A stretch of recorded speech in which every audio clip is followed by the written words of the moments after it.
formidable. L'une des plus belles villes d'Allemagne, elle a des concurrentes, elle en avait, et puis il y a eu ce terrible bombardement. Comme Berlin, elle a été détruite à 80% pendant la guerre. Alors là, elle s'est reconstruite, elle est de nouveau belle, on découvre son cœur baroque. L'église emblématique, qui est l'église Notre-Dame, a fêté maintenant ses 10 ans de sa reconstruction. Ils l'ont reconstruite telle qu'elle était. Et exactement, avec un cœur, vous allez voir, baroque absolument magnifique. Et puis on a découvert aussi ces quartiers branchés. On a visité l'ancien musée le mémorial de la Stasi sous la direction du premier maire de Dresde après la réunification. Et puis on est allé faire un petit détour par la Suisse saxonne, c'est à 20 km. Mais c'est des paysages, mais fantastiques. C'est là que tous les grands romantiques ont été. Wagner, enfin tout le monde est allé là. Et passé par la Suisse saxonne. Ce sont des paysages fantastiques à 20 km de la frontière tchèque. Bon, allez, visite guidée. Un paysage d'estampes japonaises. Vous n'y êtes pas du tout. Nous sommes en Suisse saxonne, où le plus romantique des fleuves d'Europe, l'Elbe, trace son sillon au long de gorges dantesques, hantées par les brigands au Moyen-Âge. Wagner, qui vécut ici, dans un village digne d'un conte de Grimm, y composa Lohengrin.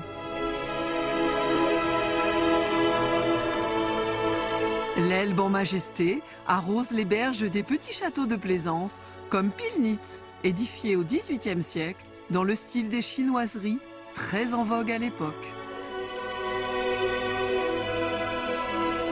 La vallée de l'Elbe entraîne les visiteurs jusqu'à Dresde, au fil de villas Belle Époque, avant une plongée radicale dans l'urbanisme socialiste.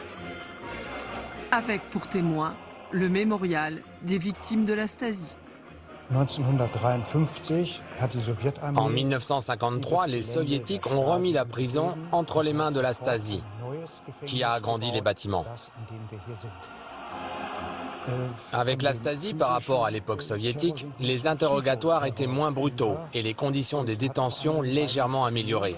L'objectif étant d'obtenir des informations sur les réseaux qui permettaient de quitter la RDA et de s'enfuir à l'ouest. La Stasi et le KGB continuèrent de collaborer étroitement.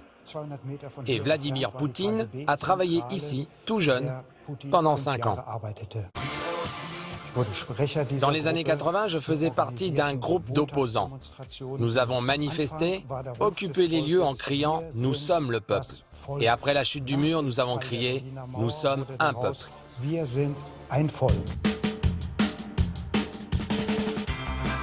Puis les temps ont changé. Avant, après. La publicité s'en est mêlée. Pour la petite histoire, Dresde a inventé le soutien-gorge et le lait concentré. À ce propos, la ville possède la plus belle crèmerie du monde, entièrement tapissée de faïences anciennes. Dresde a longtemps été surnommée la Florence de l'Elbe, comme porte-étendard de sa résurrection, la Frauenkirche. Entièrement détruite par les bombardements de 1945, la plus grande église protestante d'Allemagne a renoué depuis 10 ans avec les ors et les orgues du baroque triomphant. En contre-champ, la plus grande église de Saxe, elle aussi reconstruite à l'identique, est une cathédrale catholique. Autour de la place du Semperopera, ce n'est que succession de palais, de musées, au sommet du baroque allemand. Sur la façade des écuries royales, 24 000 carreaux de faïence de Mécène remontent le temps de la fabuleuse épopée des génies et des princes de Saxe. Dans Neustadt, la cour des fables inscrit sa bohème alternative et fantaisiste dans le dédale de ses cours, pleines de charme.